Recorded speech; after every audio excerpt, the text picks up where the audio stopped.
Le Palais des Congrès abrite le lancement de la 4e édition du Festival de poésie de Nouakchott.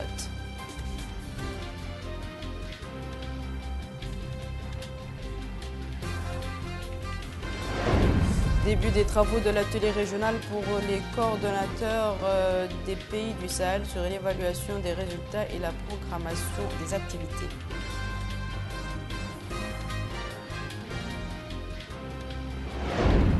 Ouverture des travaux d'un atelier sur la réduction des risques de catastrophe.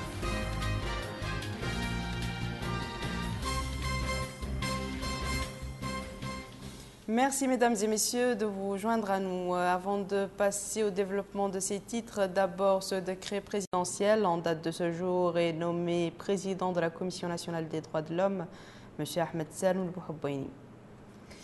Comme annoncé dans les titres, la 4e édition du Festival de Nouakchott pour la poésie arabe a débuté aujourd'hui à Nouakchott. Cette édition sera marquée par des lectures de poésie, des soirées culturelles et des sciences qui traitent des questions de la poésie dans leurs différents aspects en prenant en compte les avis des critiques anciens et contemporains. Compte rendu de Malika Nagli. Cette 4e édition du Festival de Nouakchott pour la poésie arabe est organisée par la Maison de la Poésie à Nouakchott. L'édition, qui dure 3 jours, est sponsorisée par l'État des Émirats arabes unis. Elle comporte des lectures de poésie, des soirées culturelles et des séances qui traitent des questions de la poésie dans leurs différents aspects, en accent sur les avis des critiques anciens et contemporains. À cette occasion, le ministre de la Fonction publique, du Travail, de l'Emploi et de la Modernisation de l'Administration, M. Seydina Ali Mohamed Khounam, ministre de la Culture, de l'Artisanat et des Relations avec le Parlement par intérim, a indiqué que l'organisation de cette édition du festival, placée sous le haut patronage du président de la République, son Excellence M. Mohamed Ould Abdelaziz, concrétise l'intérêt accordé par le chef de l'État à la culture en général et à la poésie en particulier dans notre pays, connu sous le nom du pays de 1 million de poètes. Il a mis en relief les grandes réalisations accomplies dans le domaine de la culture, soulignant que l'action culturelle a été intégrée dans les stratégies nationales et qu'un appui matériel a été accordé à tous les travaux littéraires. Le ministre a en outre indiqué que le patrimoine mauritanien a été réhabilité à travers l'organisation d'un festival annuel de manière alternative dans chacune de nos villes anciennes, l'édition d'un certain nombre de livres, l'appui matériel pour l'organisation du festival annuel du théâtre et l'institution du prix Chinguetti pour la créativité. Ce sont là, dit-il, autant de choses qui visent à faire de la culture l'un des piliers du développement durable dans le pays. Il a ajouté que les relations entre la Mauritanie et les Émirats arabes unis sont très anciennes et très fructueuses sur plus d'un plan, soulignant que l'organisation de la 4e édition de ce festival est un exemple vivant de cette coopération qui englobe, a-t-il noté, d'autres domaines profitables pour les deux pays frères. Pour sa part, M. Abdallah Laouis, chef du département de la culture à Sherikha dans l'État des Émirats arabes unis, a loué l'initiative de créer la Maison de la Poésie de Nouakchott en tant que modèle de la coopération fraternelle privilégiée depuis son ouverture en 2015, rappelant que ce festival est le couronnement d'une marche littéraire durant les dernières années avant de souhaiter plein succès aux poètes en Mauritanie.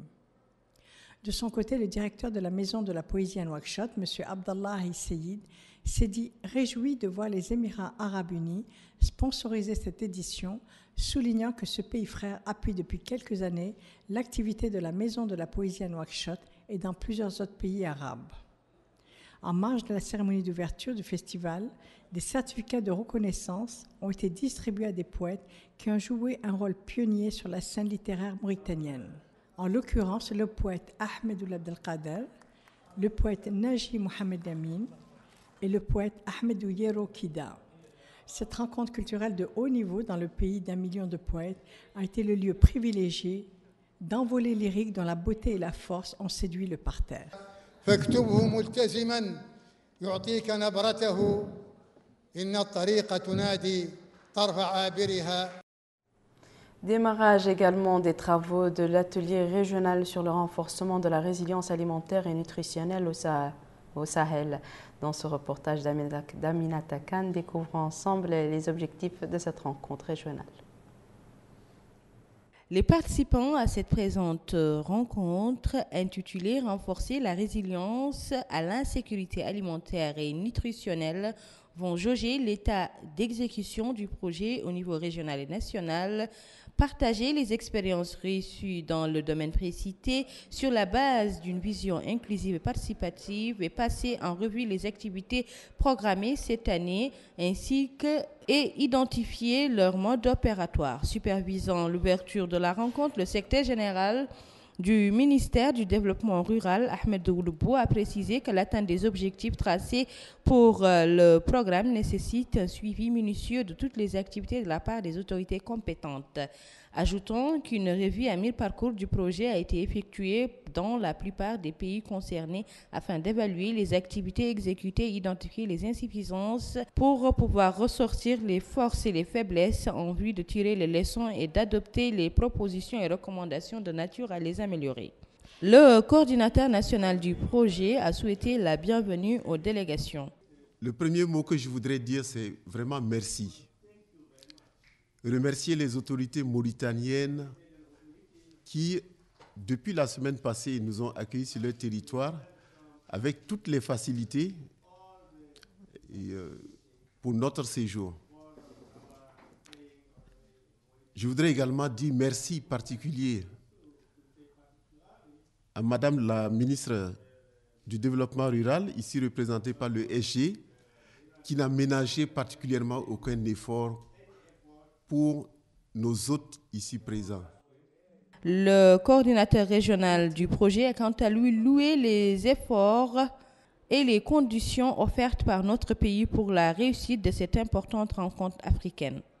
Sachez que nous sommes là à votre disposition et que nous ne ménagerons aucun effort pour que ce travail qui est fait ici soit aussi à la hauteur des espoirs, aussi bien de nos populations vulnérables que des populations au nom desquelles nous parlons, aussi bien au niveau aussi, que ce soit aussi au niveau des participants que nous représentons. Outre la Mauritanie, des représentants du Sénégal, du Tchad, du Niger, du Burkina Faso et du Mali prennent part à cet atelier de 3 jours. Tous les secteurs concernés par la problématique des risques de catastrophes en Mauritanie étaient autour d'une même table pour mettre sur pied l'esquisse d'une stratégie nationale de réduction des risques de catastrophes. Cette rencontre est organisée par le ministère de l'Environnement et du Développement durable avec la collaboration du Bureau des Nations Unies pour la réduction des risques de catastrophes. Abdullah Damaba. La stratégie nationale de réduction des catastrophes vise à réaliser cet objectif axé sur le développement des capacités nationales et institutionnelles, la collecte des données sur les risques des catastrophes, la formation du personnel sur la collecte, entre autres. L'objectif de cet atelier est de discuter de la première mouture de la stratégie nationale pour la réduction des risques de catastrophes. Le secrétaire général du ministère de l'Environnement et du Développement durable, Madi Ould Taleb, a affirmé que cet atelier s'inscrit dans le cadre du respect des engagements de notre pays envers la communauté internationale. Il a ensuite précisé que la Mauritanie a adopté en mars 2015 la Convention des Nations Unies réduisant les risques de catastrophes tenue à Sendai, au Japon. De son côté, Mme Saïra Ahmed, représentante du Bureau des Nations Unies pour la réduction des risques des catastrophes en Mauritanie, a attiré l'attention sur la nécessité de se baser sur des données fiables prises sur le terrain. Elle a enfin souhaité que ces travaux puissent contribuer à enrichir le débat avec des propositions pratiques visant l'élaboration de la stratégie nationale sur la réduction des catastrophes.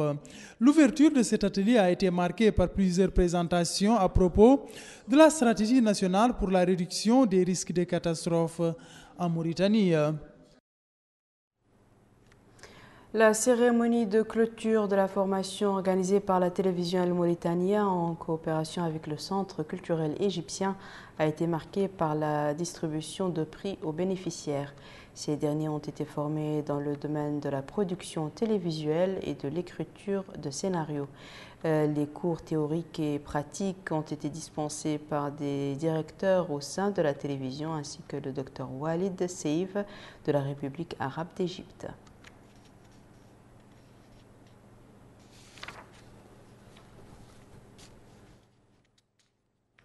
Nous allons à présent parler des prévisions météorologiques. Ces derniers jours, les fluctuations climatiques ont entraîné une faible visibilité en raison d'un brouillard épais provoqué par des marées poussiéreuses.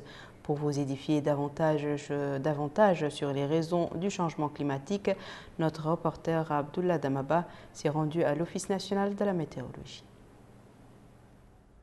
À Nouakchott, le vent s'est évité dans le quotidien des Nouakchottois, ce vent qui est parfois accompagné de sable, réduisant la visibilité sur place, mais cette situation n'est pas spécifique à la capitale. Elle a été notée dans les villes de l'intérieur du pays, particulièrement dans les Dohod, au niveau de l'Adrar, de Nishiri, du Tagan, du Bragna, du Trarza et de la Saba. Cette situation obstrue la visibilité, particulièrement pour les conducteurs qui arpentent les axes routiers menant à ces différentes villes. Cette situation a engendré l'accumulation des langues de sable sur les principaux axes routiers, et particulièrement l'axe routier Nouakchott-Bougilimit, Nouakchott-Attar, Nouakchott-Nouadhibou. Et nous demandons les utilisateurs de ces axes routiers d'être vigilants et de maîtriser et de réduire la vitesse, car la visibilité sera réduite, et particulièrement pendant la nuit, et l'accumulation encore des langues de sable est très probable sur ces axes routiers. Donc cette poussière encore a des conséquences sur la santé. Et nous conseillons encore les familles quand même d'être vigilants et de se protéger contre la respiration de ces particules de sable et de veiller à laver leurs mains toujours avant le repas. Ces citoyens résidant à Nouakchott demandent à tout un chacun de prendre des précautions, particulièrement du point de vue alimentaire. Ils ont aussi appelé à tout un chacun à se conformer à ce changement de temps et prendre les mesures idoines. La plupart des rues principales de la capitale sont le théâtre d'embouteillages, malgré le développement et l'extension du réseau routier qui ont permis de relier divers quartiers de la ville. De nombreux citoyens attribuent parfois cette situation routière chaotique à plusieurs facteurs, notamment le transfert du comportement nomade vers les grandes villes, le comportement de certains conducteurs ainsi que le manque de rigueur dans l'application de la loi aux auteurs d'infractions. Moussanjay. Depuis un certain temps, l'avenue de l'unité nationale, qui est l'une des plus grandes avenues de la capitale Nouakchott, ne cesse de connaître de l'embouteillage, où le désordre est le maître du jeu. La question qui se pose, pourquoi? Ces citoyens l'expliquent par le non-respect de la loi, d'où la nécessité, dit-il, d'appliquer cette loi avec des mesures d'accompagnement sévères. D'autres l'expliquent par la situation des routes où manque de savoir-vivre et de savoir-faire, pendant que ces chauffeurs exigent le retrait des permis de conduire pour une durée de 2 mois, contre ceux qui ne respectent pas le code de la route et l'ensemble des lois et règlements relatifs à l'utilisation des voies publiques. Face à cette situation qui ne s'explique que par le non-respect de la distance entre les véhicules, où chacun tente à tout prix d'avancer jusqu'à ce que cela ne soit plus possible, et qu'aucun coup de colère n'a jamais fait avancer plus rapidement une file de véhicules. Voici à présent, mesdames et messieurs, le rappel des titres. Le Palais des Congrès abrite le lancement de la 4e édition du Festival de poésie de Nouakchott.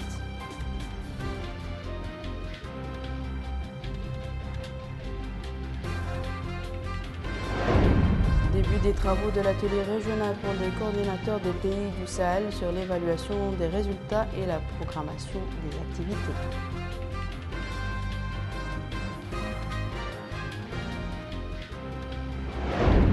l'ouverture des travaux d'un atelier sur la réduction des risques de catastrophe.